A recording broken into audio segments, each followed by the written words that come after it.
আবারও ঈদযাত্রা নির্বিঘ্ন করতে হাইওয়ে পুলিশের কাজে ব্যবহৃত হবে সবুজের তৈরি ড্রোন। তাই সবুজের তৈরি ড্রোন পর্যবেক্ষণ করেন হাইওয়ে পুলিশের প্রধান।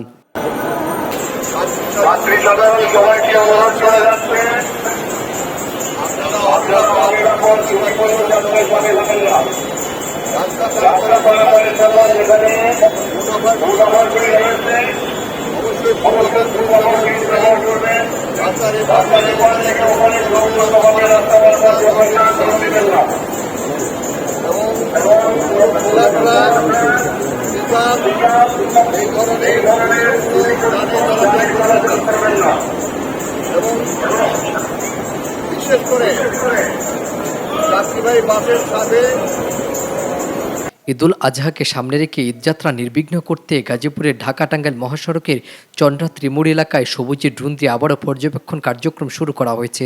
ইতিমধ্যে সবুজ গাজীপুরের চন্দ্রা ত্রিমুড় এলাকায় অবস্থান করছে। আইনশৃঙ্খলা বাহিনী ট্রাফিক সেবাকে নির্বিঘ্ন করতে সবুজ তার ড্রোন মানের মাধ্যমে এখানে ব্যাপক কার্যক্রম গ্রহণ করছেন। আপনারা হয়তো জেনে থাকবেন সবুজ একটি কলেজ ছাত্র। লেখাপড়ার পাশাপাশি তিনি উদ্ভাবনশীল বেশ কিছু কাজ করে থাকেন। ইতিপূর্বে তিনি 5টি ড্রোন তৈরি করেছেন এবং একটি বিমান তৈরি করেছেন। সবুজের এই ড্রোনটিকে নিয়ে বেশ কিছু আলোচনা এবং সমালোচনা রয়েছিল। অনেকেই বলেছিল সবুজ এই ড্রোনটিকে বিভিন্ন অনলাইন মাধ্যম থেকে সংগ্রহ করেছে, সবুজ সেটিকে নিজে তৈরি করে নেয়। সবুজের সাথে এই বিষয়টি নিয়ে যখন কথা বলি তখন সবুজ যে জিনিসটা বলে যে ড্রোনের তৈরি ব্যবহৃত বিভিন্ন ধরনের মোটর সহ আনুষঙ্গিক যে যন্ত্রপাতিগুলো লাগে সেগুলোকে দেশের বাহির থেকে আনা হয়েছে এবং এইটার যে বেশ কিছু ফ্রেম সহ আনুষঙ্গিক কিছু কাজ রয়েছে সেগুলোকে সে নিজে তৈরি করেছেন। তাই এটির সবুজই তৈরি করেছেন এবং এই ড্রোনটি তৈরি করতে 4.5 লক্ষ টাকা খরচ হয়েছে। এটির অর্থায়ন করেছে বাংলাদেশ কৃষি গবেষণা ইনস্টিটিউট বাড়ি। সবুজ দীর্ঘদিন ধরে তার এই মেধাশীল কাজগুলোকে ত্বরান্বিত করার জন্য সরকারের সহযোগিতা কামনা করছে। সবুজ শেখ রাসেল পদকও পেয়েছেন।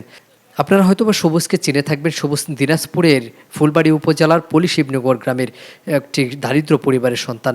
সবুজ তার মেধার মাধ্যমে আজকে এমন একটি জায়গায় পৌঁছেছে যে সবুজকে সারা দেশের মানুষজন কিন্তু চিনে। সবুজের তৈরি এই ড্রোনটিতে বেশ কিছু সংযোজন করা হয়েছে। এখানে 2টি ব্যাটারিও রাখা হয়েছে যেটির মাধ্যমে এই ড্রোনটি প্রায় আধা ঘন্টা আকাশে ঊর্ধ্বয়মান থাকবে এবং এখানে বেশ কিছু জিপিএস লাগানো হয়েছে। জিপিএসের মাধ্যমে এই ড্রোনটিকে নির্দিষ্ট একটি জায়গায় ট্রেস করা যাবে। এছাড়া এই ড্রোনটিতে আপনারা দেখতেই পাচ্ছেন যে এই ড্রোনটির মধ্যে কিন্তু 2টি সাউন্ড মাইক লাগানো হয়েছে যার মাধ্যমে ট্রাফিক ব্যবস্থাকে নিয়ন্ত্রণ করা যাবে। বলা যেতে পারে এই 2টি সাউন্ড মাইকের মাধ্যমে একটি নির্দিষ্ট একটি জায়গা থেকে এখানে মেসেজ পাঠানো হবে বা কথোপকথনের মাধ্যমে যদি কোনো চালক বা কোনো যাত্রী যদি ট্রাফিক ব্যবস্থা যদি কোনো ধরনের বিঘ্ন ঘটে তাহলে তবে এই ড্রোনের মাধ্যমে কিন্তু সেটা ব্যবস্থা নিতে পারবে। এবং এখানে নিচেও কিন্তু আরেকটি ড্রোন রয়েছে যার মাধ্যমে কিন্তু ডাবল ক্যামেরা সেট আপ করা হয়েছে।